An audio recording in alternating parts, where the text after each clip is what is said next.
Бүгін мынау Улуттук тарых музейинде бир чоң иш-чара болду. Эми чоң дейин десең чакан ишкана, иш-чара. Чакан дейин десең жок, чоң эле иш-чара. Себеби азыр бул жерде саясатчылардын көпчүлүгү жүрөт, баягы камалган саясатчылар, камалып чыккан саясатчылар, камал элек саясатчылар, камалбай калган саясатчылар, соттолуп акталган саясатчылар, бүт кыскасы бардыгы ушул жерде чогулушту. Булардын бардыгы Текебаевдин иш-чарасына чогулду. Москвадагы боордошторго орустардын оозун ачырган, ооруну кууп качырган Айтылуу Алибековдун клиникасын сунуштайбыз. Тишиңиз ооруса да, ичиңиз ооруса да онтоло оонап жатпай, Ваш доктор Алибеков клиникасына баш багыңыз. Сапатына баасы бап келген Ваш доктор Алибеков клиникасы Москвадагы Измайловский метронун 3-парковая 12 дарегинде жайгашкан. Клиника укол саю, сүннөткө тургузуу, тиш дарылоо кызматтарынан сырткары кош бойлуу аялдарды каттап, төрөткө чейин байкоого алат. Дарт аныктоого зарыл анализдердин баарын аткарат. Алибековдун клиникасында үй бүлөлүк дарыгерден баштап терапевт, стоматолог, хирург, гинеколог, невропатолог, травматолог, уролог, кардиологко чейинки дарыгерлердин мыктылары топтолгон. Клиника заманбап лаборатория жана эксперттик класстагы УЗИ менен жабдылган. Бул клиника Яндекстеги рейтинг боюнча орусиялык клиникалардын алдыңкыларына кирет. Саламаттыгыңызга сак болуңуз. Анан мен дагы ушул жерге чакырылдым эле, ошону көрөйүн деп атам. Көрсө Текебаев азыр жөн жатпай бир башкача бир теорияны көтөрүп чыгып аттыр. Бул китеп жаздым дейт. Ал китеби жанагы көчмөндөрдүн өзүнүн цивилизациясы болгон. Бул жалпы баягы адамзаттын өнүгүү цивилизациясынын негизги бөлүгү деп мына европалыктардын цивилизациясы айтылбайбы? Текебаев айтып атат, жок дейт. Кыргыздардын өздөрүнүн көчмөн цивилизациясы болгон. Бул өзүнчө өнүккөн. Бул өзүнчө бир багыт. Анан биз ошону айтышыбыз керек, ошону элге, жаштарга, өзүбүздүн улутка түшүндүрүшүбүз керек деп анан китеп жазыптыр. Китеби тен аркы жагы ошо кыргыздардын тарыхы, көчмөн цивилизациянын тарыхы 4000 жылга барып такалат деп атат. Бул кытайлар биздин баягы 5000 жылдык 5000 жылдан ашыгыраак тарыхыбыз бар десе, Текебаев ошо кытайлардан эле бир аз ылдыйракта. Ошол кытайлардын тарыхы 5000 жыл боло турган болсо, биздин тарых 4000 жыл деп атат. Анан ошону негиздеп, ошону китеп кылып түшүрүп, анан ошол китептин азыр бет ачарын кылып атам дептир. И ага спикерди баш кылып, мурдагы жанагы саясий чөйрөдө жүргөндөрдүн бардыгын ырчы, чорчу, тарыхчы, саясатчы, позиция, оппозиция, экс-депутат, экс-министр жана башкалардын бардыгын чогултуптур. Анан азыр көрөлү деп атам, кирели. Эгер сиз органдарга арызданбай, президентке кайрылбай, блогерлерге жалынбай эле үй алууну кааласаңыз, анда эч экиленбей Golden House компаниясына келиңиз. Себеби Golden House'тан үй алсаңыз, курулуштун бүтүшүн саргайып күтпөйсүз, батирлеп жүрбөйсүз, сахар, давление, инфаркт болбойсуз. Ал бул деп акчасын санаганыңызча монтип бүтүрүп, дарбазасын коюп, суу, свет, газын улап, колуңузга документтин карматып коюшат. Golden House утурумдук пайдага эмес, түбөлүктүүлүккө умтулат.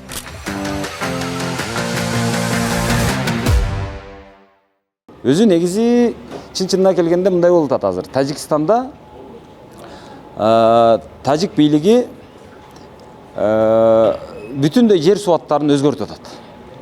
Түрк тилдүү жер суаттарын, мисалы бая Жергетал, дагы эмне, Мургап деген ошол кыргызча аттардын бардыгын азыр тажикчеге которду, тажикча кылды.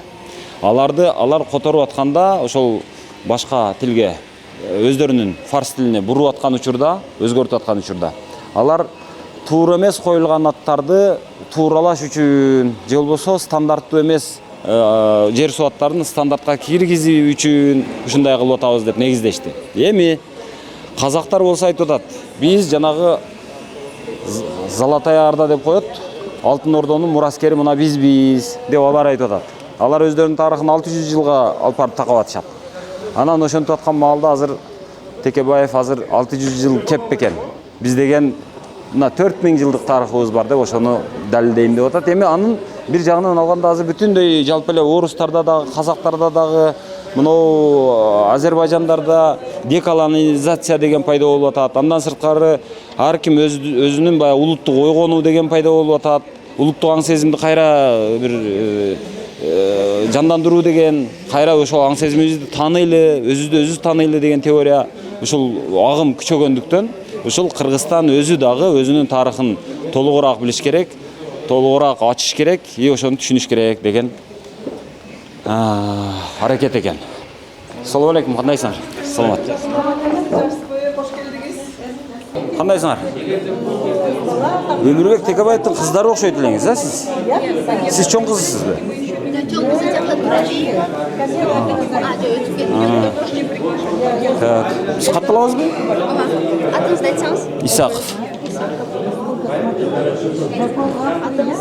Ыдырыс. Идрис? Ыдырыс. Ыдырыс, да? Ооба, Ыдырыс.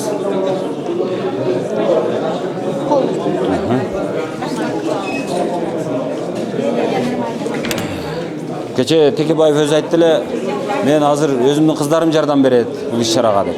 Сизби? Сиз кичинекей кана? Саламатсыздарбы? Кандайсыздар? Саламатсызбы?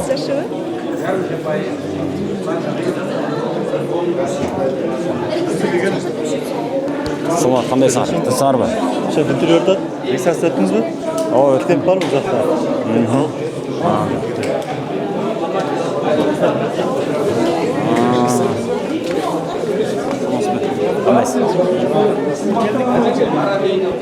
Так. Assalomu alaykum. Кандайсыз? Жакшыбы? Сен өзүң сүрөсүңбү? Жакшы, рахмат. Саламат. Ой, саламат. Рахмат. Кандайсыңар? Сиз Текебаевдин кызы болчусуз, а? Сиз баягы чоң кызысыз, э? Кичине кыз кайсы эле? Жанагы түрмөдө ыйлаган кыз. Келет азыр. 18 жашта болуп калды. Жана айткандай мына жерде азыр баягы үлкөндөрдүн баардыгы чогулуптур. Камалып чыкканы, камала элеги, соттолгону, акталганы, соттол элеги, камал элеги, кыскасы бүт баардык элит ошол жерге чогулуптур азыр. Так. Азыр эми иш-чара баштала элек, баштала берсин анан. Урматтуу достор, урматтуу туугандар, коллегалар. Сиздерди бүгүн көргөнүмө абдан кубанычтамын. Ушул жолугушууну ушундай шартта уюштуруп берген Улуттук тарых музейинин коллективине да ыраазычылык билдиргим келет.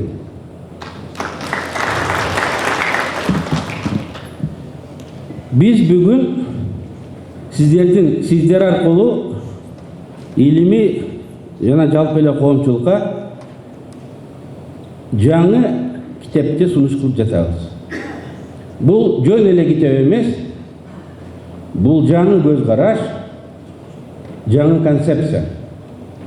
Эгер бул концепция мындан кийинки иликтөөлөр менен тасталып калса, Кыргыздын байыркы тарыхы гана эмес, Орто Азия элдеринин байыркы тарыхы эмес, бүтүндөй Евро-Азия континентинин байыркы тарыхы түп тамырынан бери кайра карап чыгууга туура келет. Бул революциялык сунуш. Бул төңкөрүш, жаңылык. Мен без ложной скромности дегенде так ушунча айткым келет.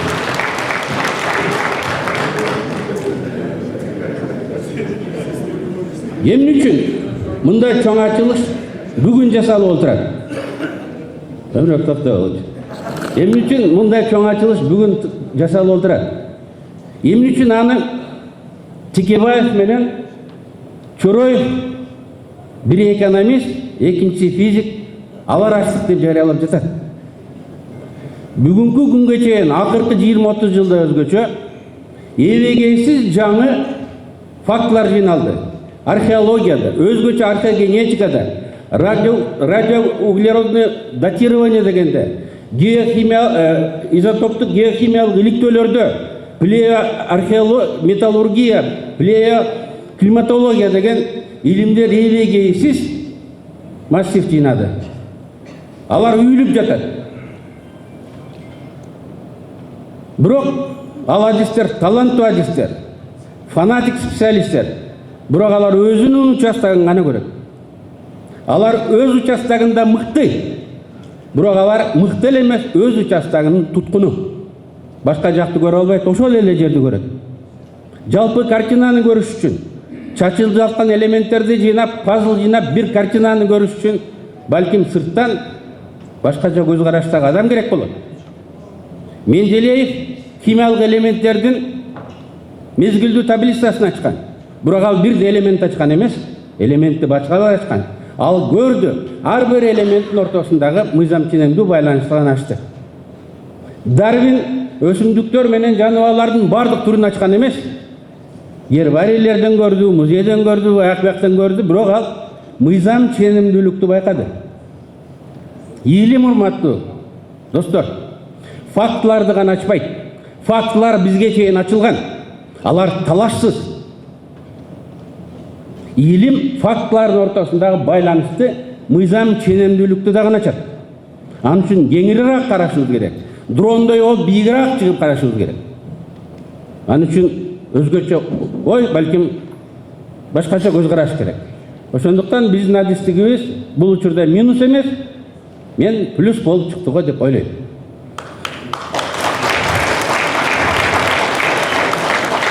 Менден мурункулар айтты, көчмөн цивилизациясы бир фаза артта, бир тепкич төмөн турган, өнүгүүдөгү төмөн турган коом деп айтылып келген.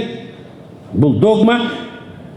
Ушул кезге чейин 200 жылдан бери цивилизациянын морфологиялык атрибуттук аныктамасы.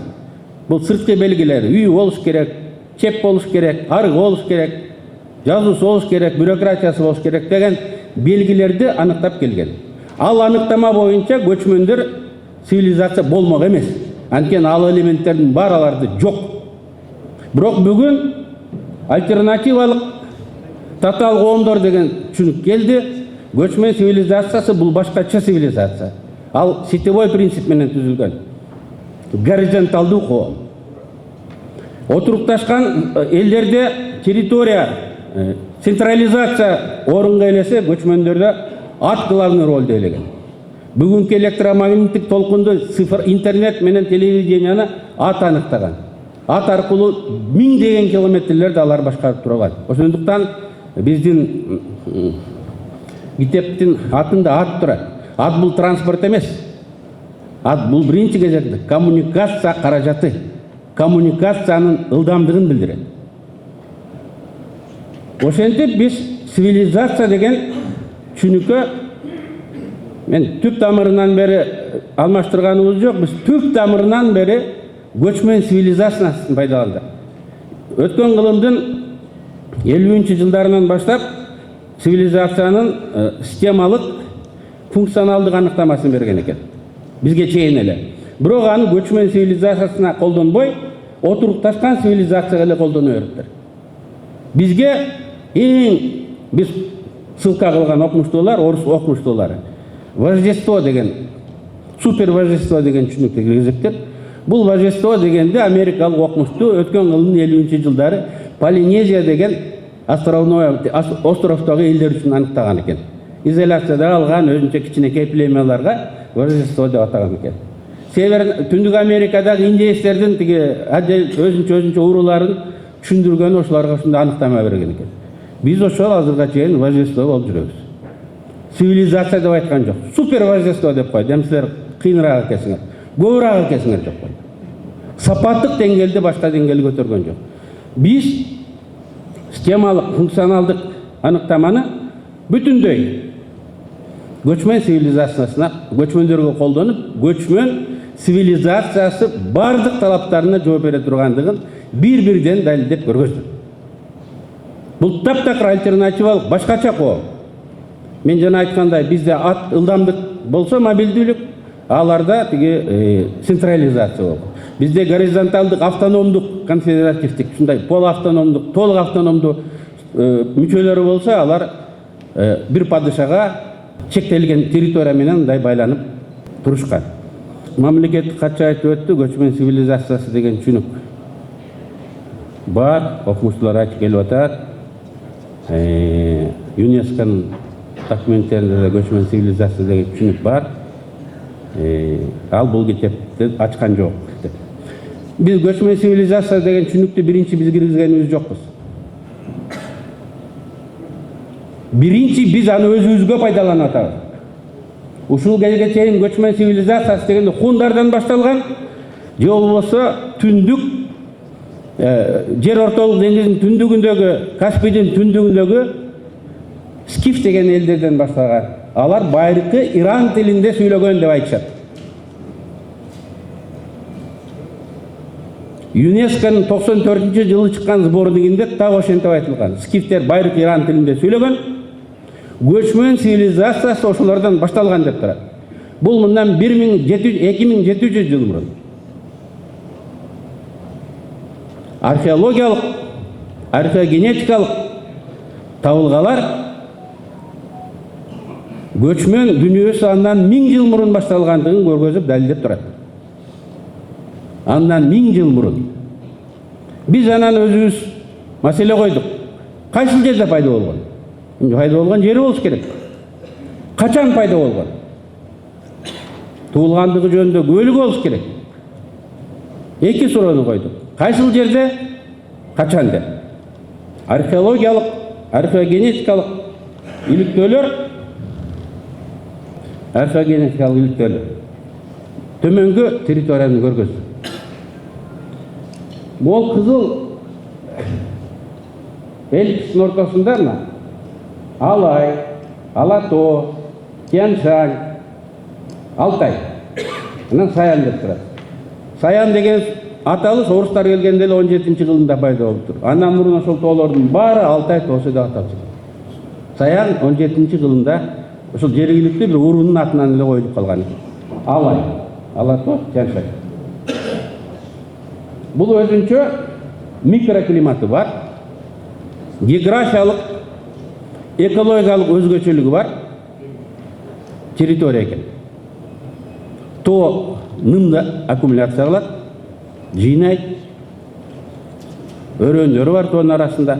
Тоонун жанында капталдаган зоналарында дагы суулар тараган жер болгон экен. 19-кылымда Европанын окумуштуулары ушул тоо кыркаларын сары раса менен ак расанын чек арасы деп айткан теория бар экен. Бирок азыр раса деп айтсаң болбойт. Расист болуп каласың. Азыр эки популяциянын кездешкен жери деп айтат экенбиз. Мына ушул жерде эки популяция, ари деп аталган уруулар, экинчи анан жергиликтүү сибирдик, алтайлык элдер ушул жерде кездешкен. Бул тоо чек болгон эмес. Бул тоо тескерисинче лаборатория болгон. Бул тоо аларды синтез кылган, аларды аралаштырган. Ушул жерде кыз берип, кыз алышып, технология алмашып, жаңы маданият, жаңы эл, жаңы тил пайда болгон. Мындан 4000 жылдан 3500 жылга чейин ушул жерде ошол процесс жүрүп атат. Биз мына ушул түшүнүктү киргиздик. Бул дагы жаңылык. Бизден мурун бир америкалык атын унутуп атам, Фрейчетти деген киши киргизген экен, бирок ал муну коридор катары гана көргөзгөн. Ал спутниктен карап, 3D картадан көргөзүп, каерде ашуулар бар, каерде суу башталат, каерде жайыт бар, ошону карап туруп, бул көрсө бир бүтүн нерсе турбайбы, бир организм турбайбы? Бул наоборот элдерди бириктире турбайбы деген идеяны айтып атат. Биздики андан мындай кеңираак түшүнүк, көчмөн цивилизациясы пайда болгон негизги ядро очок ушул жер. Алато, Алтай.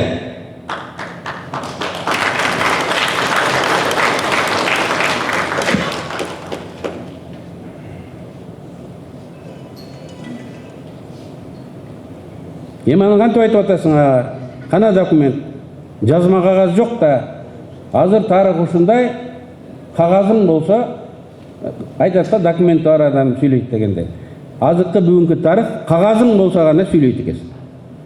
Эгер бирөө жазып койгон болсо, ошонуку чын болот. Калгандыкы жок болот.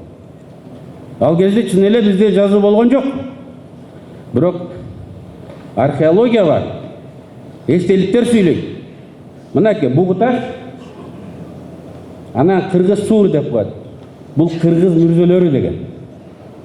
Монументалдык, ушундай күмбөзгө окшогон курулуштар. Мынаке ушул чоң 2,5 миллион квадрат километр. Бұл бүгінгі Қазақстандан чоң территория. Бұл ядросу. Буғы таштар Киевке чейін тараған. Бұяғы Байкалдан арада кеткен. Бірақ біз ошол ең көп таралған жер ядросу болған жерді көргөзүп атабыз. Бұл жанагы мен чиген кызыл эллипс менен мындай тура келип отурат. Бұл bir маданият эбегейсиз территорияга тарагандыгын көргөзүп турат. Бұл цивилизациянын эң негизги белгиси. Бұл трансляция, трансформация дегенди билдирет экен. Өзүнүн матрицасын, өзүнүн маданий кодун ал сактап гана калбастан, өркүндөтпөстөн мүмкүн болушунча таратып, узак убакытта өз таасирин сактаган бул цивилизациянын эң негизги белгиси. Ким була дегенде археогенетика акыркы 5-10 жылда абдан катты өстү. Ушул жерден чыккан сөбөктөрдүн баары гендер. Баары дебейнем, көпчүлүгү. Бүгүнкү 70%, 60-70% залда отурган кыргыздын ДНКсы болуп чыгып отурат. Казактык эмес, өзбөктүк эмес, тажиктик эмес, кыргыздык болуп чыгып атат. Эгер бирөө жок, башка бар десе, мына биз китепте жазып койдук. Илимдин шарты ушундай экен, фальсифицируемуз деп. Кантип биздин айтканыбызды жокко чыгарсаңар болот деп биз көргөзүп койдук. Силер болбоону тапсаңар, биз жалганчы болобуз. Ушуну тапкыла деп. Эгер ким бизге ишенбейм десе, ким бизге шек санайм десе, ошолор бизди тапкыла. Биз көргөзүп койдук. Мону жокко чыгарсаң, тигини тапсаң, биз жалганчы болобуз. Биз жолун да көргөзүп беребиз. Ошол таблицаларда бар жазылып турат. Мен бир аз четте кетем, жана арийбиз деп баарыбыз эле талашабыз да. Ушул кезге чейин советтик историографияда, дүйнөлүк историографиядагы сактар, скифтер байыркы иран тилинде сүйлөгөн экөөнү деп жазып келишкен. Биз да ошого ынанып келгенбиз. Биз да ошого ынанып келгенбиз. Тажиктер менен тууганбыз, бирок алар менен 4,5-5 миң жыл мурун ушу Урал тараптан ажырап кетип, алар Афганистан, Иран тарапка кеткен, биз Алтай, Саян, Алатуу жакка кеткенбиз. 4,5-5 миң жыл мурун. Ошондуктан мына бизден чыгып аткан ДНКлар бүгүнкү тажиктерде жок. 1-2% бар, демек алар биздин туугандар. 1-2%. Да, алар деле Эрадина деп кетет, бирок аны изилдегенде тигизи бар да. Мына арабызда Пан-Лапинский деген Польшадан келген генеолог, историк, доктор наук олтурат. Туруп коесузбу? Мындан 10 жыл мурун 2015 декабрь айында өзүнүн статьясын чыгарып, 4200 жылдан бери келип аткан ДНК линиясын кыргыз бутагы деп атаган.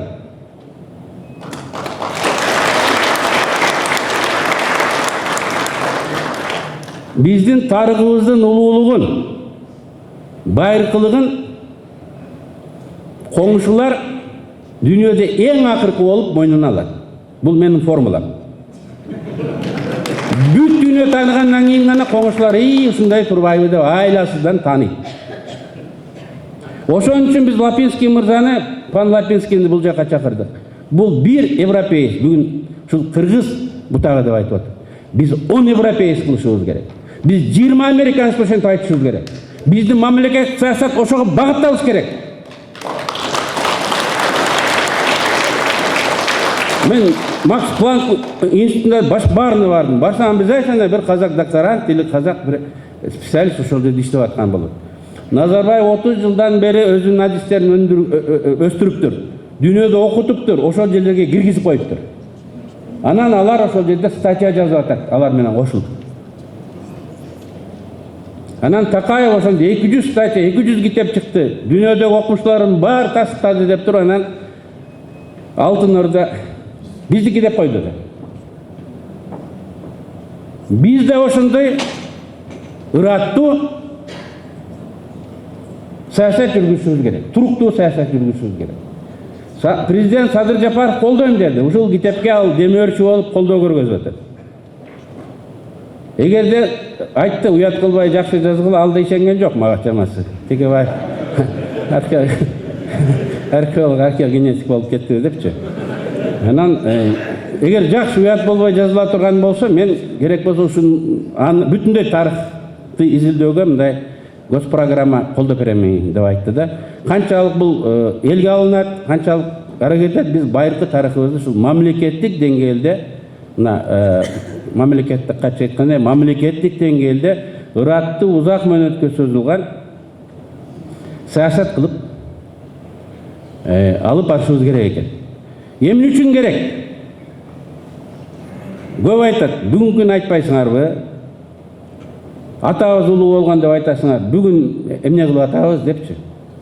Бир нерсени билишибиз керек. Адам өзүнүн атасына сыймыктан алгандай болуш керек. Атасынан уялбаш керек. Тарыхынан уялбаш керек. Ал сыймыктангандай болуш керек.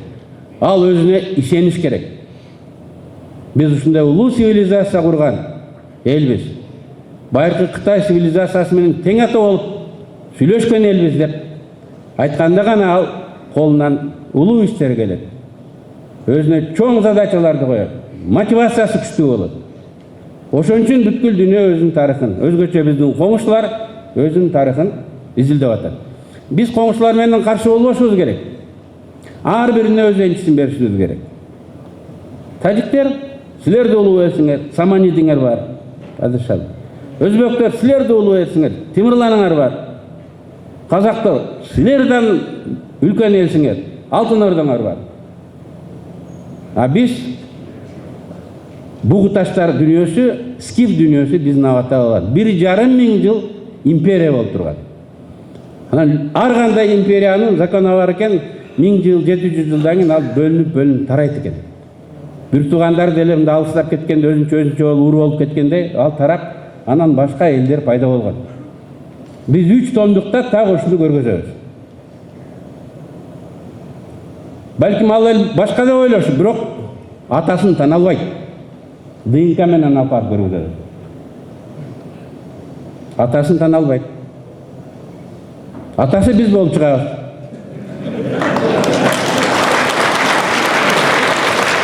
Мына мен жакында Польшага бардым. Польшада татарлар менен жолуктум. Алар биздин кыргыздар экен. Өзүлөрү билбейт ДНКсы. Мындан 900 жыл мурун аталары 1900 жыл, 1200 жыл мурун аталары ажыраган экен. Алар ошол Алтын Ордо ошол жакта калып, Токтамыш менен кошо жана Литовский улуу Литов княжествосуна барып туруп калган экен. Азыр Белоруссияда, Литвада, Польшада жашайт экен. Ата тегин билбегени менен Гетелер бизде, ДНКсы бизде. Мына азыр Пан Лапинский мындай чыкканда мындай аларды айтып берет. Пан Лапинский, Любич Лапинский деп атат. Любич деген бул каста экен. Жана кожо, төрө дегендер барбы? Польшанын ак сүйөктүү ошоларды шляхта деп коет экен. Ошо шляхтаны изилдеген санжырачы, биздин тил менен генеалог деп коет экен өзүн. Мен айттым, санжырачы турбайсыңбы деп койдум. Бизчесинен. Ал дагы айтып берет.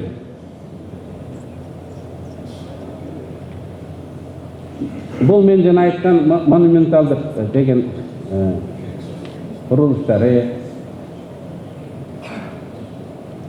Анын кантип эл пайда болду деген. Мен жана кыскача айттым, Урал тараптан Ари деп кое берелген, түшүнүктүү болсун. Ари элдери келет. Анан жергиликтүү Алтайдагы элдер менен кошулушат. Жаңы эл, жаңы чарба модельдери пайда болот. Көчмөн цивилизациясы так ошолдо. Арилер классикалык көчмөн болгон эмес, жергиликтүү классикалык көчмөн болгон эмес, алар атын алып келет, арабасын алып келет, металлургиясын алып келет, жергиликтүүлөр өзүнүкүн берет, тилин берет, динин берет, бугу таш, эми ал жергиликтүү динде ишенимин берет, анан ошентип ушул жерде көчмөн эл пайда болгон экен. Урматтуу жердештер, тоо бөлбөйт, тоо бириктирет. Мен Кыргызстан мисалында айтайын. Нарын жакта жашаган элдер Каракулжада да жашайт, Алайда да жашайт. Урулар. Жайындагылар жайлоого чыгып биргишкен, кыш түшкөндө айра түшүп кетишкен. Тоо бизди ар дайым бириктирип келген. Азыр эле инфраструктура болуп, райцентр, облус центр болгондо эле бөлүнүп калдык. Болбосо бизди тоо бириктирип сактап келген. Кыргыз коомунун жаратылыш табигый омурткасы тоо. Андан башка Тага Жээн, Миң жылдык Куда деген династия ошого негизделип түзүлгөн экен. Эмне үчүн 1000 жыл алар жүрдү? Эмне үчүн Алтайда Тяньшанда болсо, ортосу 2000 километр болсо, бирдей ой жүгүртөт, бирдей той берет, бирдей сөөк коюп тиге мархумду узатат. Аны бирөө жасаш керек да. Телевидение жок, гезит жок. Тагы ушул династия, тагы ушул тууганчылык, туган катыш, алыш бериш ары берген. Ошонун ичинде акындар бар, манашчылар бар. Ошолор аркылуу бир код сакталып турган экен. Мына ошонун философиясынын бири ушул жанагы бугуташтар.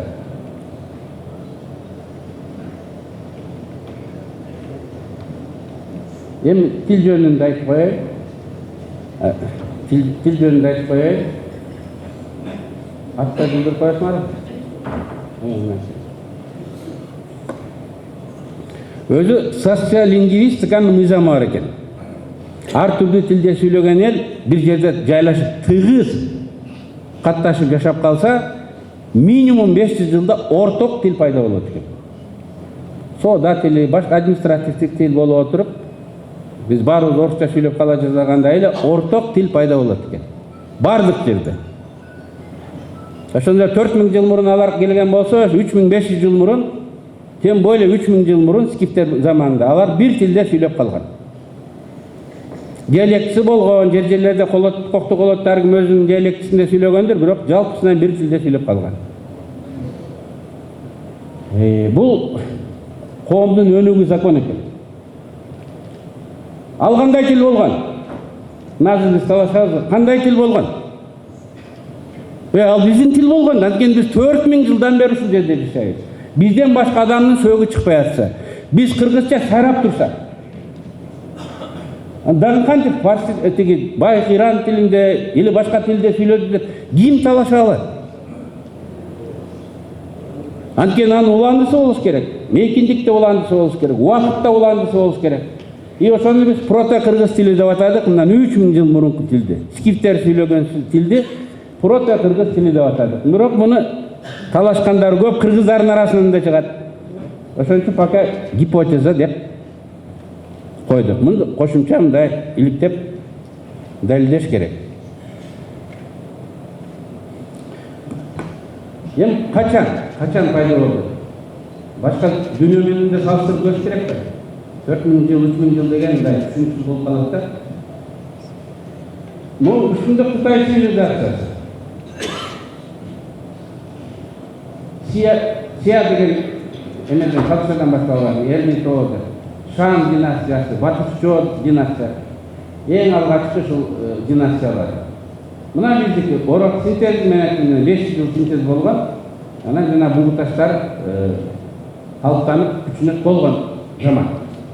Биз байыркы алгачкы Кытай цивилизациясы менен бир убакта пайда болуп, аны менен тең ата, аны менен курдаш цивилизация болгон экенбиз. Бул Грек цивилизациясынан 1000 жыл мурун болуп атат.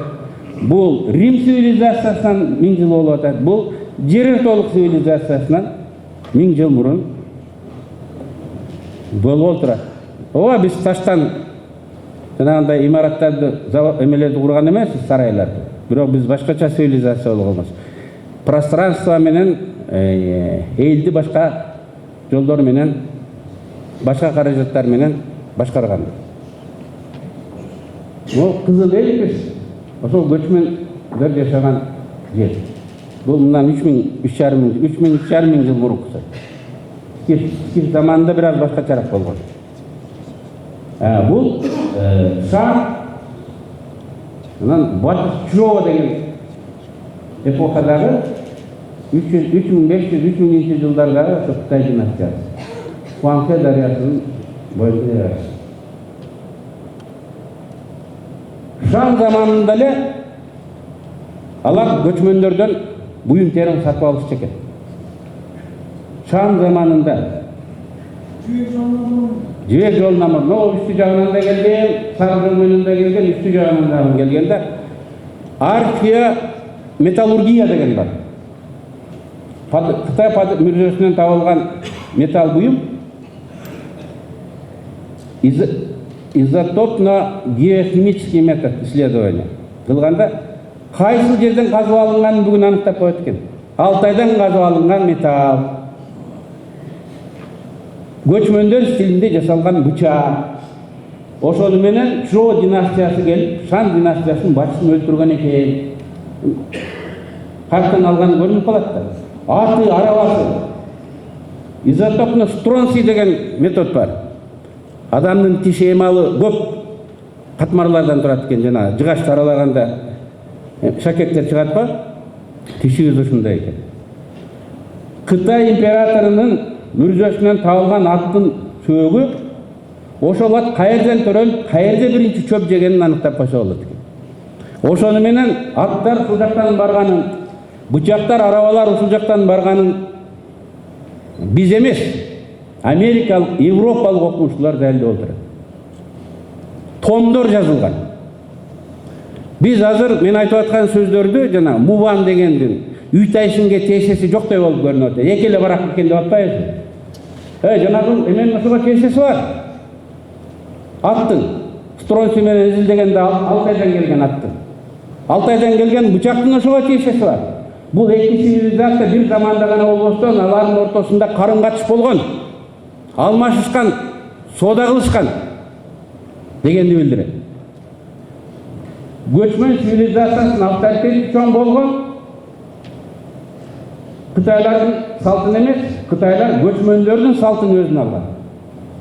Бен хандыгында Чжоу династиясынын аттуу баштоолорун көмгөндө алар göçmöндөрчөсүнөн көмө баштаган. Өлгөн падышанын сөзүнө атын коюп, арабасын коюп, бычагын коюп, göçmöндөр кандай көмсө өзүнүн жетекчисин. Буларга биздин маданият тараган. Курал жарагыбыз, аскер тактикабыз эмес, идеологиябыз да тараган. Мындан 3000 жыл мурун Чжоучулар, батыштар, Шанды талкалап династияны өзүлөрү 750 жыл бийлик кылышкан. Жана göçmöндүн бычагы бар кишилер барып бийликти басып алган. Басып алгандан кийин алар династиянын өзүбүрдөстөн өзүнүн динин өзгөрткөн. Шан династиянын динин алып салып, алар теңирчиликти алып барган Кытайга. Сын неба, мандат неба деген түшүнүктөрдү алып барган. Бүгүн Кытайдын көз карашы 3 катмардан турса, биринчиси теңирчилик, экинчиси конфуцианство, үчүнчүсү буддизм. И теңирчилик биздин бычагыбыз менен кошо, ат арабабыз, атыбыз менен кошо, о сары жол менен барган.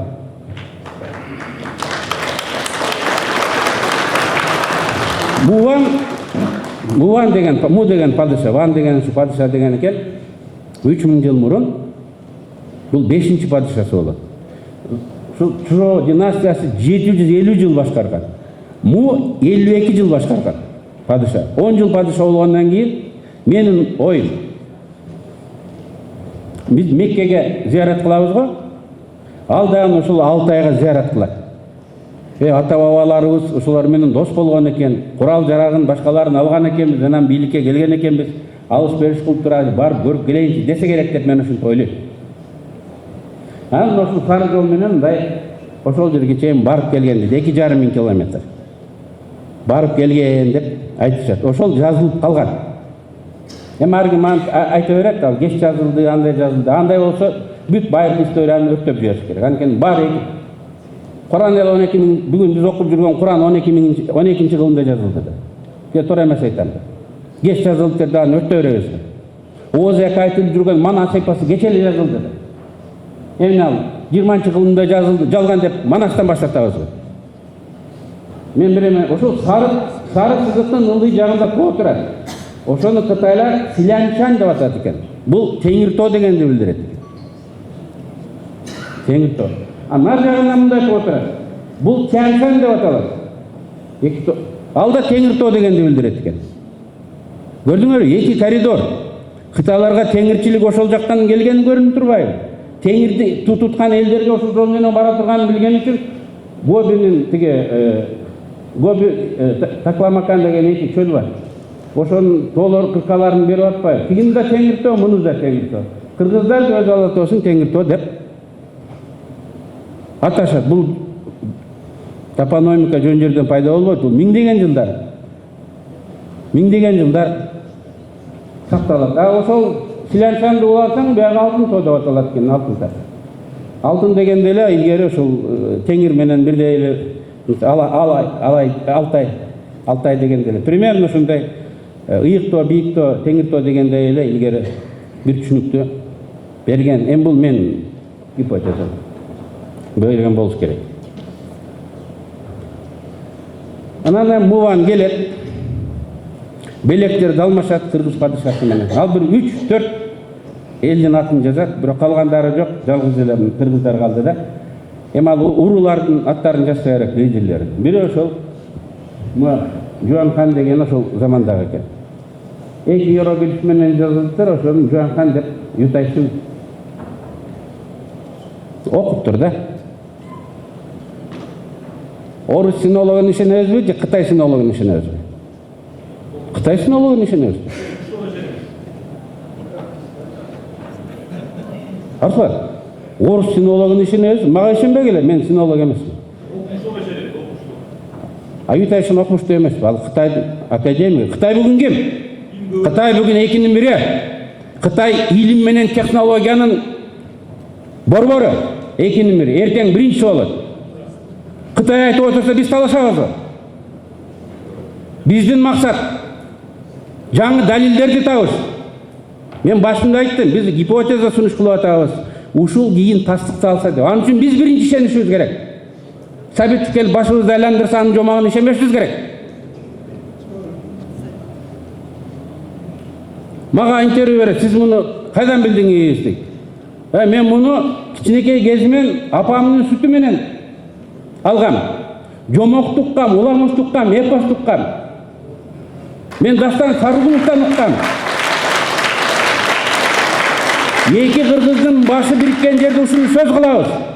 Болгону мен мынтип көрсөм, беспорядочно чачылып жаткан фактылардан көзүмө так ошол көрүндү. Мен оңой эле жыйнап койдум.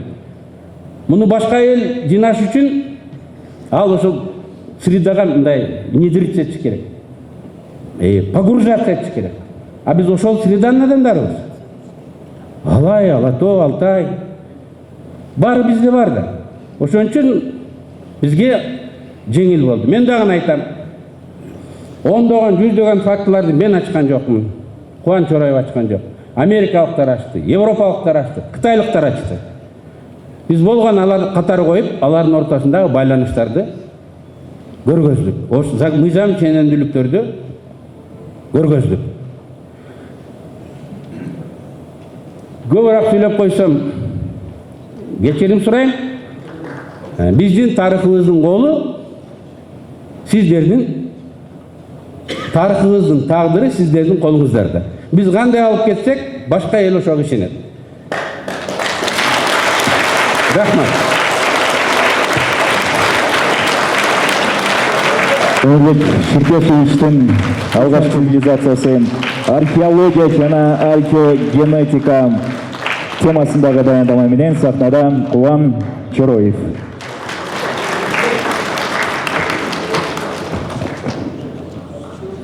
Урматтуу бүгүнкү жыйындын катышуучулары, урматтуу төрага, урматтуу мамлекеттик катчы, бүгүн чынында Өмүрбек Черкешевичтин докладынан кийин мен өзүм билбей калдым эмнени сүйлөштүчү. Бирок биз Өмүрбек Черкешевич менен бул китепти жазып атканда мындай башында кыргыз деп эле жазып аттык да. Анан бирок бир убактарда кайра академиянын эмесине келдик да, стандартына. Бул китепти окусаңар кыргыз деген сөздү деле таппайсыңар. Бирок мен азыр силерге ушул китептин артындагы, кулисанын артындагы окумуштуулар байыркы 4000, 3500 жыл, 2000 жыл мурун кыргыздардын тикелей аталары кайсы жакта кандай жашаган ошону айтып берем да.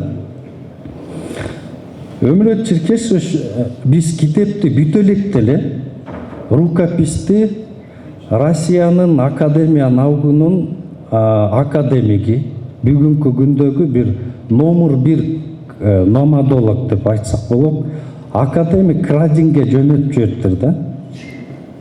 Анан аны деле мен билбейм, бирок мага кайра академик Крадин кайра ушунча бир 5-6-10 барак текст жазыптыр.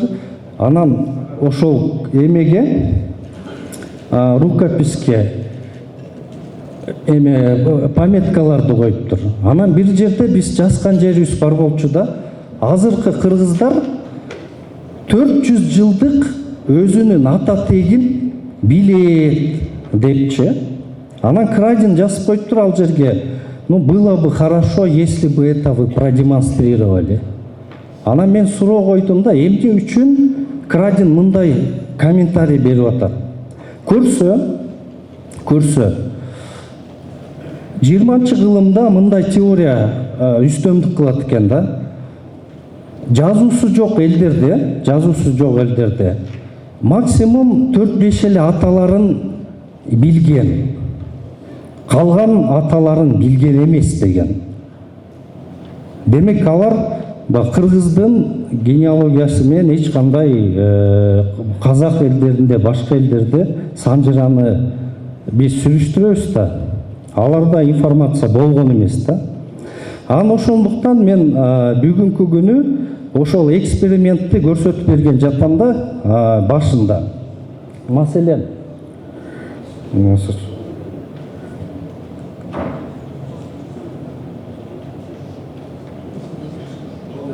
болду. Мисалы, мына менин атам 58-жылкы, менин чоң атам 1928-жылкы Чыңгыз Айтматов менен бир жылы туулган. Азыр мына биринчи катарда отурат. Быйыл 99 жашка чыгат. Менин тарыхка кызыгып калган, ошо генетикага кызыгып калган себебим дагы ошо чоң атам да. Андан кийин биз Момункул атам, бул кишини мен көрбөй калгам. Жанында ошо алдында ошо чоң атам отурат да. Бул согушка 40-жылы баласы инисин кетирип аткандагы сүрөт экен. Анан калганын мен Чороев деген фамилияны алып жүргөн Чоро атабыз кен колдо могу дуал эле калган да. Буну мисалы атам билген, башкалар бизге айтпаса биз билмек эмеспиз да. Эми андан өйдө кеткен болсок, мен могу Алакчынга чейин бул 1619-жылкы бала. Бул баланы Саруунун бийи Мураталы бий багып алган да. Бул 1627-28 жылы Турсунхан менен Эшимхандын ортосунда согуш болот. Ошол жерде кыргыздын баатырлары катышат. Ошонун ичинде Саруунун Тубай, Тоңтөрт деген баатырлары катышат. Ошолор менен бирге ошол туткунга түшкөн 5 бала келет, жаш бала. Бүгүн ошо Алакчындан бул Алакчындын балдары Талас району, Манас району, Бакаята бардык райондорунда бар. Бул жолду бир Талас элинин бир жартысына чейинки эркектерде ушунун балдары бүгүн. Мен могу ушуга чейин бардык аталарды билем да. Бул демонстрация эмнени айтат? Бул жанагы теорияны жазуусу жок элдерде 3-4-5 эле атаны билген деген теорияны жокко чыгарат. Анткени бул санжыра мага менин чоң атамдан келген, аганын чоң атасынан келген. Жакында июль айында Өмүрөт Черкесович Любек университетинде өзүнүн генин тапшырды. Мага да чоң суроо болгон да. 2006 жылы мен 400 жылга чейин өзүмдүн 16 муунумду билем. Бирок нар жагы бүдөмүк. Кимдер болгон? Кайсы элдер болгон? Бүгүн ар бир залда отурган эркектер силер дагы бир 10 ата, 15 ата, 18 атага чейин билесиңер. Бирок нар жагын билбейсиңер, туурабы? Долонго чейин. Бирок долонго чейин дагы бүдөмүк туу эмеси бар, туурабы? Эми бүгүнкү ДНК эки кыргыз ДНК тапшырса, экөө бир атадан тараса, ошону 50 жылдык погрешность менен точно бере алат да, канча муунда бир атадан тараган. Бүгүн Кыргызстанда 2025 жылы изилдөө чыкты. Ошонун изилдөөсүнүн негизинде могу жерде кыргыздардан 12 гаплогруппа, 12 аталык линия чыккан. Бул 514 кишини эсептеген. Бирок бул дагы мындай, орусча айтканда, еще несовершенное исследование. Анткени кыргыздын баардык эмелери, айылдары эсепке алынган эмес да. Бирок кыргыздарда 53%дан ушу 70%га чейин бир атадан тараган экен да. Мисалы, могул залда ошо бир 60%-ын тегерегиндей эркектер 12-чи кылымда жашаган бир атадан тараган. Ким ишенет ушуга? 800 жыл мурун бир кишиден тараган да. Бүгүн Өмүрбек Черкешевдин фотографиясын койгон себебим, биз мындай изилдөөлөрдөн коркпошубуз керек да. Не себептен? Анткени себеби ДНК бул улутту аныктабайт. 25 жылкы изилдөөдө биз ушунча кылымдар бою бир мындай компактына жашай берип, азыркы кыргыздар 99% бири-бирибизге окшош болуп калыптыр да. То есть биякта Бабкенден Чаткалга чейин бул жагы канчандай айтсак, Чолпон атадан нары Ат башыга чейин баарыбыздын генибиз ушунчалык аралашкан. Анткени себеби кыргыздарда экзогамия көп, кыздар тияктан бияктан баардык жакка алмашкан. Бирок могу аталык линияларды изилдөө менен биз кыргыз тарыхын толугу менен не кыла алабыз, калыптандыра алабыз. Эми мен азыр бир аз мындай эле кийинкин берип койсоң. Бүгүн бизде конокто Любич Лапинский, Лукаш Любич Лапинский мырза 2015 жылы, ал убакта генетика өтө мындай деңгээлде өнүгө элек кезде эле, ошол убакта эле мен мисалы эң биринчи кыргыз болгом Family 3 DNA лабораториясына тестимди берген. Ошол убакта эле бир нече кыргыздар тапшырган болчу. Ошонун негизинде Лукаш Любич Лапинский мырза кыргыз бутагы деген могу ИП 1456 деп дарактан санжыратан бөлүп койгон да. Анткени себеби ошол линиядагы баардыгы кыргыздар чыгып аткан болгон ошол убактачы. Эми бул киши 4150 жыл мурун Түштүк Уралда Сынташта маданиятында төрөлгөн.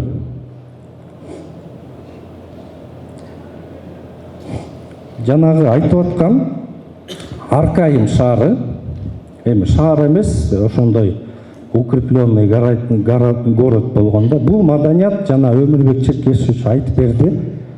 Ушул жерден мына чыгышты көздөй кеткен аттарды биринчи селекция кылган буларчы. азыркы дүйнөдөгү элдер багып аткан аттардын бардыгын ушул Синташтадан чыккан. То есть булар аттардын породасын чыгарган жана Дом 2 деген порода. Бардыгы ошол аттарды минебиз азырчы. Экинчиден металлды согуш арабасын анан жана коло металлды. Буну айтып өттү. Кийинки Буланова деген жерде ушул кыргыздын эмеси чыккан. Суклады. Примерно ушундай болгон 4150 жыл мурун кыргыз.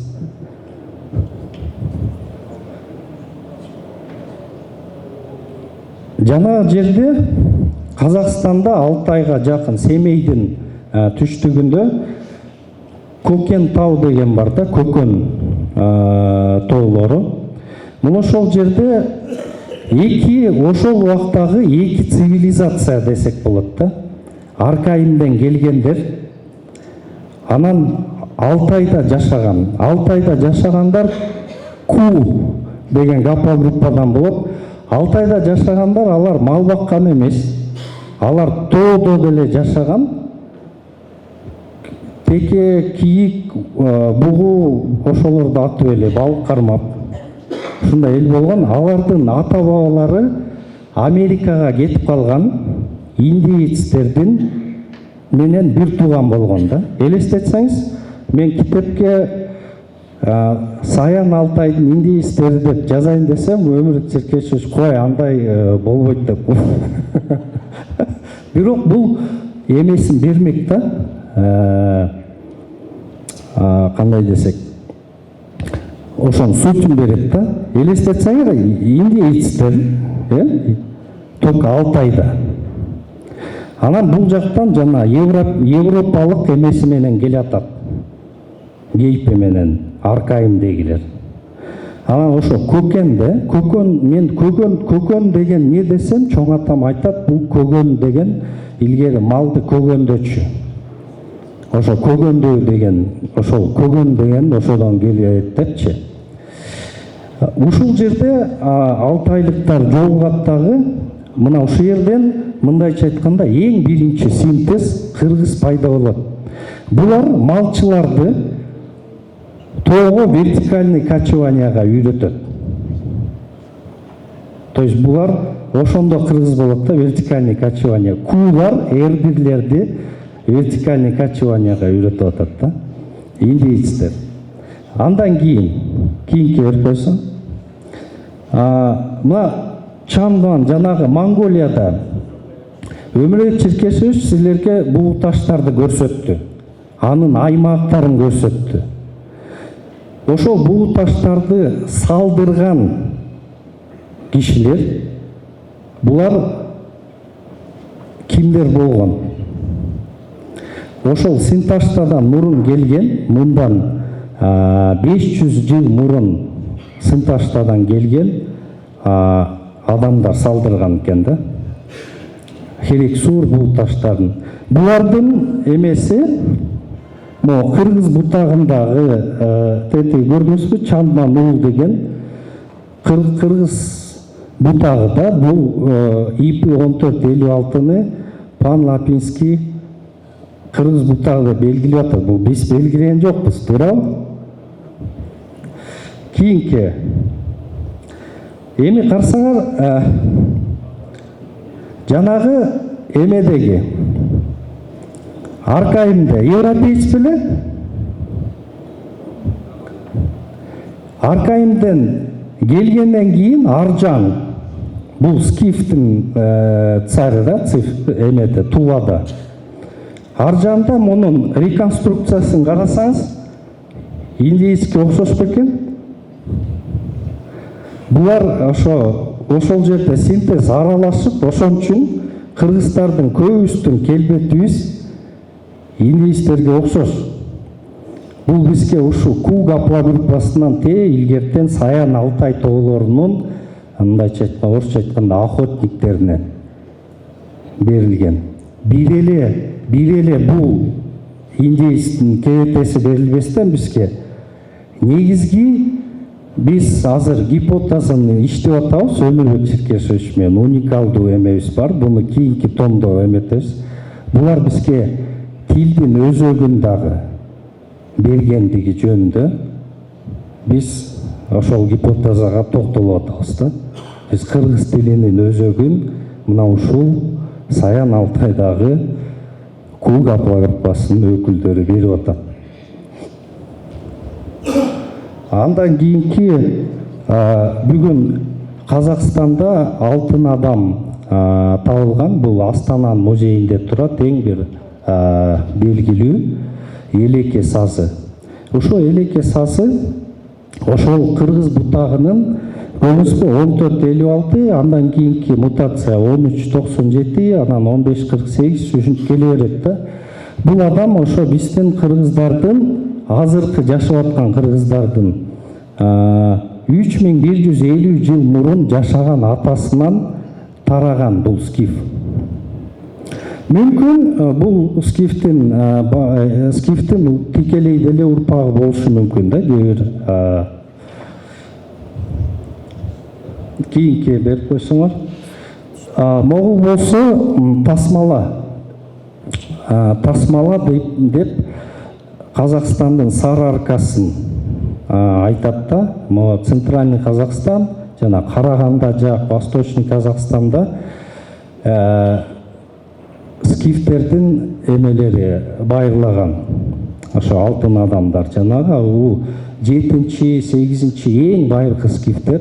Булардын дагы ошо мутациясы бардыгы, мисалы 38 сөөктү анализ кылганда 38 сөөктүн 20-сынан бул кыргыздын ДНКсы, аталаш ДНКсы чыгып атат да. Эми кийинки доорлорду хуннулар деп коет, доорлору. Бүгүнкү күнү илимий эмелерде хуннуларды скифтер тараганда Хунну империясы пайда болот да. Скифтердин ошо Хунну империясын пайда кылганга ошо Монголиянын Алтайында Чандман деген маданият эң көп таасир берген. Бул кыргыздардын аталары да Монголиянын Алтайында жашаган. Кийинки эмесин бүгүнкү күндө Өмүрбек Черкешевич эмне үчүн күйүп бушу айтып атат силергечи? Анткени себеби бүгүнкү күндө ачылыштардын бардыгын могундай калибрдагы ученыйлар жазып атат. Дэвид Райх бул палеогенетиканын атасы. Гарвард университетинде бүгүн. Мунун командасы бүт ачылыштардын бардыгын ушу Дэвид Райхтын командасы жазып атат. Баары дүркүлөгөн ошолор менен биздин сыйлуу мейманыбызды кошо алалы.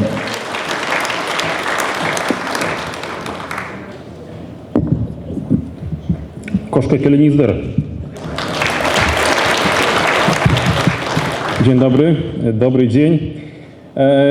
Извините за мой язык, все будет по-русски. Я думаю, что будет по-русски. Давайте сделаем такой договор.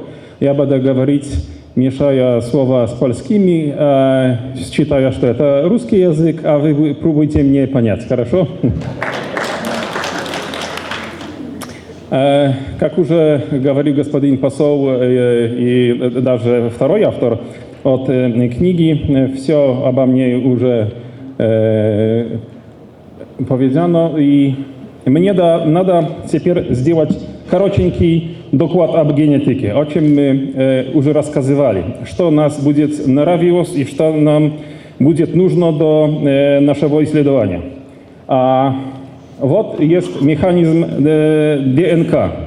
И то, обо что мы здесь говорили, это только одна часть нашего ДНК. Это мужский хромосом Y. Это такие устройства в биологии, которые делают человека мужчиной, да? Но в этом устройстве находится много ДНК информации, которая происходит с отца на... Рахмат. Которая происходит с отца на сына, на каждую генерацию, да? И она не мешается с материалом ДНК матери, что есть для нас интересное, потому что, проверяя хромосом Y, мы можем посмотреть на нашу историю по простой мужской линии.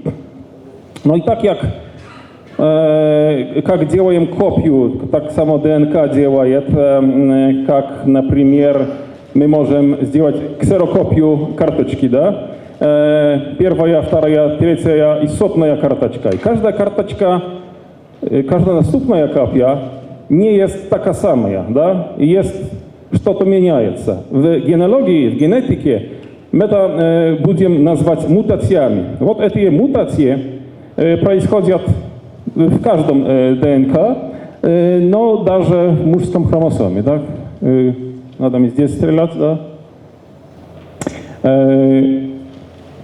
Вся наша история и наше дерево жизни, дерево целого человека со всех стран мира можно сделать на вот этой картинке показано, что, конечно, мы не можем знать имен, как они назывались, и потому науковцы сделали ветки, которым дали буквы алфавита. От наистарших, от литер А, Б и так дальше по литеру Т. Нас будет интересовать, где вот эти люди жили. Сегодня можем проверить их ДНК и хромосом Y. И сегодня знаем, что первые литеры А, Б находятся в Африке, там, где началась жизнь человека. А наступные ветки происходили из Африки в Азию, потом в Европу, в Америку. И некоторые из этих букв можем найти в нашем районе. Нас будут интересовать в Центральной Азии несколько букв, которые уже мы смотрели на презентации. Буква С, J, J, N, O, Q. Ну и что у киргизов очень интересное, R1A. Вот когда больше из них это типические для Азии. С, О, много в Китае, N, которые находятся в Восточной Сибири. Тогда J2 и R1A это обычно другое. Они находятся даже и в Европе, и в Южной Азии. Я занимаюсь вот гаплогруппой R1A, потому что оказалось, что эта гаплогруппа типическая для Европы и для части Азии. Она есть очень связанная с языками индоевропейскими. Больше языков Европы, но в Центральной Азии это языки индоиранские, Северная Индия, Иран сегодняшний. Но что это было для нас очень интересно, даже у языков туркийских. Самые большие скопления вот этой группы это Польша и Киргизстан. В Польше более чем 50% людей имеют эту группу, и только в Азии, в Киргизстане более чем 50%. Как это произошло? Вот это есть одна из моих первых картин, которые я сделал в 2012 году, которая разделила вот эту всю группу на, можно сказать, на две части. Европейской и азиатской. И ветка азиатская находится, так как сказано на вот этой картине, Иран, Индия, Казахстан, Киргизстан. Но ветка европейская, наибольший участок есть у славянских народов, русские, поляки, чехи и другие. Несколько у германцев, около 80%. И это Европа центральная и восточная. Вот можно разделить на две части, да? Вот эта азиатская ветка и ветка европейская, где находится наша родная старая страна. Вот есть такой вопрос. Может, в середине, да, на Евразийской степи между Европой и Азией, а может другие. Есть несколько теорий об этом. Здесь у нас скупины вот этой группы, как сказал, у славянских племен, славянских народов, но и здесь, в горах Тянь-Шану, Алтаю и также Восточная Индия, Непал, там, где происходили арии. Первые и самые старшие информации об этой каплегруппе имеем в Алтае, да? Но даже, как последнее оказалось, самые древние археологические образцы R1A находятся в европейской части, это восточная часть Европы. Один образец на Запорожье в Украине, 8700 лет до нашей эры. В Архангельской области или в Карельской области жил какой-то предок, не знаем какой ветки. Общей ветки еще, которая не разделилась, наш общий предок. Так, азыр мына жерде жиын уланып атат, дагы деле ушул Текебаевдин китебин бет ачара баса Текебаевдин китебин көргөзүп берейин. Ал мындай экен. Династия металл конь деп ушул орус тилинде жазылыптыр. Аты ушундай экен. Ал окусаңыздар болот. Эми ким тарыхка кызыга турган болсо, бул кыргыз тарых үчүн фундаменталдык эмгек болуп атат деп атат.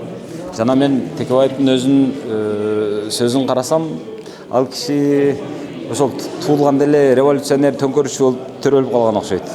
Ал саясатта жүрүп бир нече жолу ошол төңкөрүштөрдү уюштуруп, төңкөрүш кылып, ошол элди төңкөрүшкөн деп жүрбөдү беле. Азыр эми бул киши тарыхка кетип, тарыхта дагы мынау ушул өзүнүн эмгегин бул революциялык эмгек деп атап атат. Бул төңкөрүш, тарыхтагы төңкөрүш деп атап атат да. Анан мен бир жагы карап туруп айтам да, ушу Текебаев ушу кайсы жерде жүргөн болсо, ошол жерде төңкөрүш кылыш үчүн эле төрөлүп калган окшойт деп. Эми дагы бир кызык нерсе бар. Өзү мисалы көп адамдар жашы улгайгандан кийин, саясаттан кеткенден кийин, же искусстводан кеткенден кийин, же болбосо ушундай бир мындай эс алууга чыгып, колу бошоп калганда, адатта ушундай бир фундаменталдык бир нерселер менен алектене баштайт. Кимдир бирөө философ болуп кетет, кимдир бирөө музыкант болуп кетет, кимдир бирөө ушул жаштыгында колу тийбей жүргөн, жаштыгында колу жетпей жүргөн иштерди ушул картайганда кыла баштайт. Анан бирок ага бардыгынын эле чамасы келе бербейт. Ага анча-мынча гана биринчиден каражаты жеткен, экинчиден ден соолугу жеткен, үчүнчүдөн баягы үй бүлөсүндө тынчтыгы бар, жан дүйнөсүндө тынчтыгы бар гана адамдар жетет. Мисалы, өзү негизи пирамида Маслова деген бир теория бар. Ошол теория менен алганда мындай да, адам өзү баштап өзүнө эң зарыл нерселер үчүн иштейт. Ошого кызыгат. Мисалы, биринчи эмне зарыл? Биринчи тамак аш зарыл.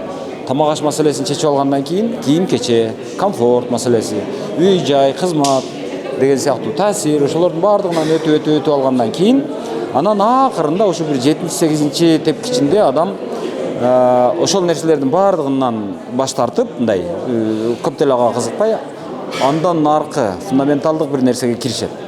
Кээ бир адамдар ошол адабият менен алып урушуп кетет, кээ бир адамдар маданият менен алып урушуп кетет, кээ бир адамдар тарых менен, кээ бир адамдар динге кетет деген сыяктуу. Анан Текебаев азыр ошондой куракта экен, ошол ишин кылып атат. Эми буга жеткен дагы бар экен, жетпеген дагы бар экен. Жаш улгайгандын бардыгы эле, акчасы бардын бардыгы эле жете бербейт экен. Мисалы Аскар Акаев мына ушундай эмеге, ушундай ишти кылганга ал жетишкен жок. То есть азыр Аскар Акаев мындай карасаң, анын тамак аш маселеси чечилген, кийим маселеси чечилген, ден соолугу жаман эмес, жакшы. Бирок анын ал мекенинен куулуп кеткен.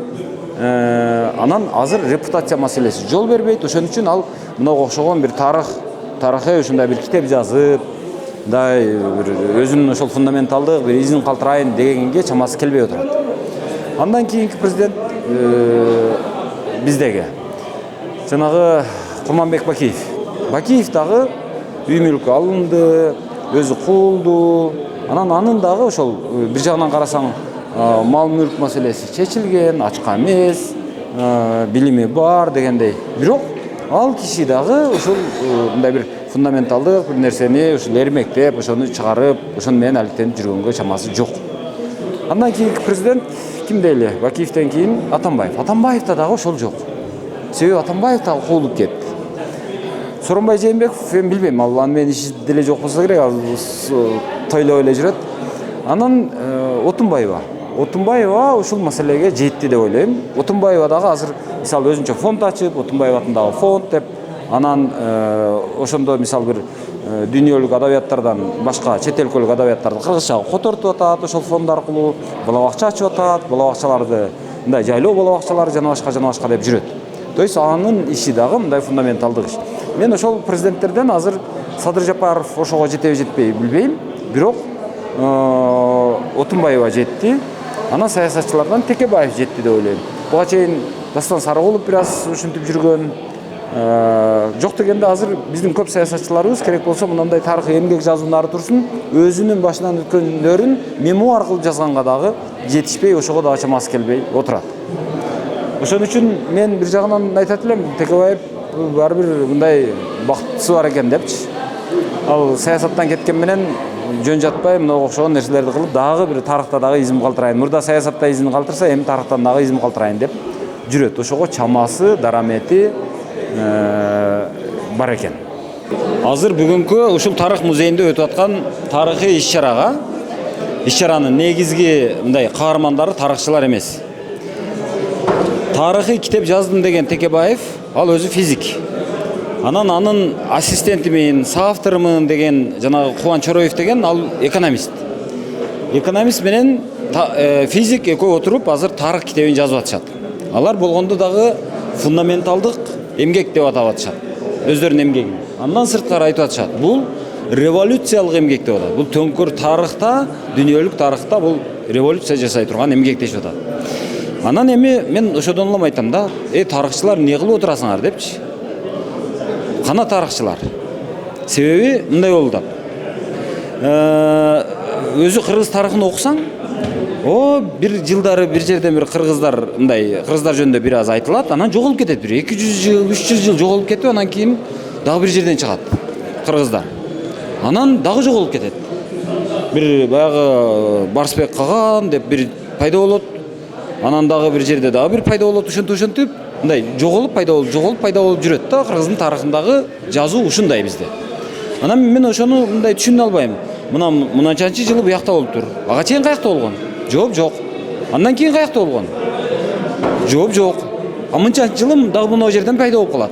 Андан кийин эмне болгон? Жооп жок. Ошон үчүн бизде тарыхта али кыла турган иш дың бойдон жатат. Кыла турган иш абдан көп. Ошон үчүн азыр эми мыналардан жүрүч сурайлы ошону.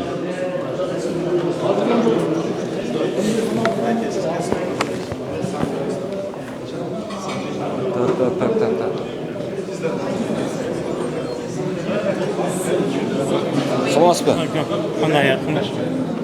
Бизде азыр экономист менен физик тарых жазып атыптыр. Тарыхчыларыбыз эмне кылып жүрөт сиздин оюңузча? Эми сөйлөй албайм. Тишим ремонтто десем. Тиш маселеси. Кандайсыз, жакшысызбы? Бизде бир экономист менен физик революциялык тарыхта революция жасай турган эмгек жаздык деп отурушат. Тарыхчыларыбыз каякта? Эмне кылып отурат алар? Сиздин оюңузча? Эми Кыргыздын ар бир жаранын канында өзүнүн тарыхы бар да. Анан тарыхчылардын да кеңеши болгондур. Биз азыр эми толук кандуу китепти окубай туруп дегенде мында дешесі өте қиын. Мен айтамын да, мына қырғыз тарихында, мына қырғыздардың бір тарихы мындай, бір жерден пайда болып қалады, анан бір 200 жыл жоғалып кетишет. Анан дагы бір жерден пайда болып қалады, анан дагы жоғалып кетет. Ортодо ала жерлер өтө көп. Ошолорду мындай толтурайын деген ешким жок да. Ошону азыр байкадыңызбы? Азыр мисалы ошол бир Мен биринчиден чиркеш сүйлөп бүтүп атканда келип калдым, кечирээк келип калдым. Бирок түпкү маани маңызы бүгүнкү дискуссия мага жакты негизи. Бул нерсе биз ушул нерсеге көптөн бери аралашпай калабыз. Биздин септигинде тарыхчы дегеним Санжырачы кыргыздын тукумдас бар да бул нерсе. Өзүнүн тарыхын өзү жаратып, өзүнүн маданиятын өзү жаратып келген. Анан андыктан мындай көп боло турган болсо, бирок кашкой тарыхчылар бул нерсеге кошулуп колдоп беришсе, менимче жаман болбойт. Рахмат. Кандайсың? Жакшыбы? Манасты айтып атасыз. Ошо мен өзү бир аз эме кылып калдым. Мына азыр бир экономист менен бир физик отуруп тарых жазып атабыз дейт. Жазганда дагы революциялык эмгекти жаратып атабыз деп атат. Ынанасызбы ошого? Ынанса болобу? Мындай нерсе да. Азыр дүйнөдө көп бир тармактар ар кандай өзгөрүүлөргө туштугуп атат да. Эми албетте эмне үчүн болбосун? Ошол эле жанагы адамдардын ДНК генин изилдөө үчүн жөн эле тарыхчы болуш керек да. Ал үчүн башка тармактарды да билиш керек. Ошол эле жанагы азыркы эле айтылып кеткен сөздөрдөгү бир топ баягы тарыхый булактарды изилдөө үчүн дагы башка кесиптердин ээси болуш керек да. Албетте булар дагы өздөрүнүн оюн, өздөрүнүн ошол кесиби аркылуу өздөрү тарыхты казып жана айрым фактыларды таап китеп кылып жазып атышат. Муну эми тарыхчылар, аудитория окуп, өздөрүнүн сынын айтат, айрымдар колдойт. Мындай китептер сөзсүз жазылышы керек. Макул. Бирок бизде тарыхта ала жерибиз жаман көп да. Мисалы кыргыздар мына жерде мынанча жылы жашаптыр дейт. Дегенден кийин бир анан эле жоголуп кетет, бир 100 жыл, 200 жылга жоголуп кетет. Жоголуп кетип анан дагы бир жерден пайда болот анан. Мынандай хандык түптөшүптүр, анан ушундай экен деп. Анан дагы жоголуп кетет. Ошондой ала жерибиз көп. Ошондо биздин тарыхчылар эмне иш кылып отурат дейм да. Муну ала жер дебейт. Муну тарыхтан тактала элек жерлер деп өзүбүз тактай элек деген сөз. Вот ошону айтам да. Ала да эми бар. Жакшы бир француз бекен жана мифтер менен алектенген бир сонун рокмуштуу бар да. Ошол мынтип айтат. Мифтерде жооптор көп, бирок ага биздин даяр суроолорубуз жок дейт. Ансыңарындай кыргыздын тарыхында жооптор көп, бирок биз туура суроо берип, туура жооп ала албай жүргөн жерлерибиз көп. Бизден, кеп бизден. Рахмат. Азыр мына жыйналыштын бүтүшүн күтөйүн десем, бүткүдөй эмес. Жарыш сөзгө чыгып алышты. Анан улам бири-биринин сөзүн кубатташып баягы кол чаап отурушат. Анан мен болсо убактым жетпей калды. Самолетум бар, кетишим керек дегендей. Анан эми жыйынтыктоочу сөздү өзүм айтып коеюн. Кыскасы мындай болуп атат азыр тенденция. Жалпы эле азыр тарых бир жагынан актуалдашып баратат. Себеби бардыгы өзүнүн тарыхын айтып, өздөрү даңазалап, ушинтип атат. Бүт региондо ушул тенденция. Эми ушул тенденцияга жоопту бизде тарыхчылар эмес, профессионал тарыхчылар бар да, алар эмес, келип тагдырдын тамашасы экен, жанагы саясатчылар берип атат. Экономисттер берип атат. Мисалы, Берке Кубанчороев деген экономист экен. Өмүрбек Текебаев бул профессионал саясатчы, анан биринчи кесиби боюнча физик. Мына ошол физик менен экономист тарыхты жазып атат, ушунча элди чогултуп атат, ушунча талкууну жаратып атышат. Ошол эле учурда бизде буга чейин мен тарыхчымын, тарых илимдеринин докторумун, кандидатымын, академикмин, профессормун деп жүргөн кишилер жок. Ошолордун үнү кана ушул жерде. Ошолордун жана демилгеси кана, ошолордун эмгеги кана деп сурагым келет. Кыскасы эми заман ушундай экен. Азыр ошолор кылбаган үчүн балким. Анан сен кылбасаң анда мына биз кылабыз деп, анан Текебаев аттанып, шымаланып чыккандай. Бирок эң негизгиси кандай болбосун, ким жазбасын, анын китебин алыш керек, окуш керек, талдаш керек. Анан ошого жараша баа бериш керек. Бар болуңуздар.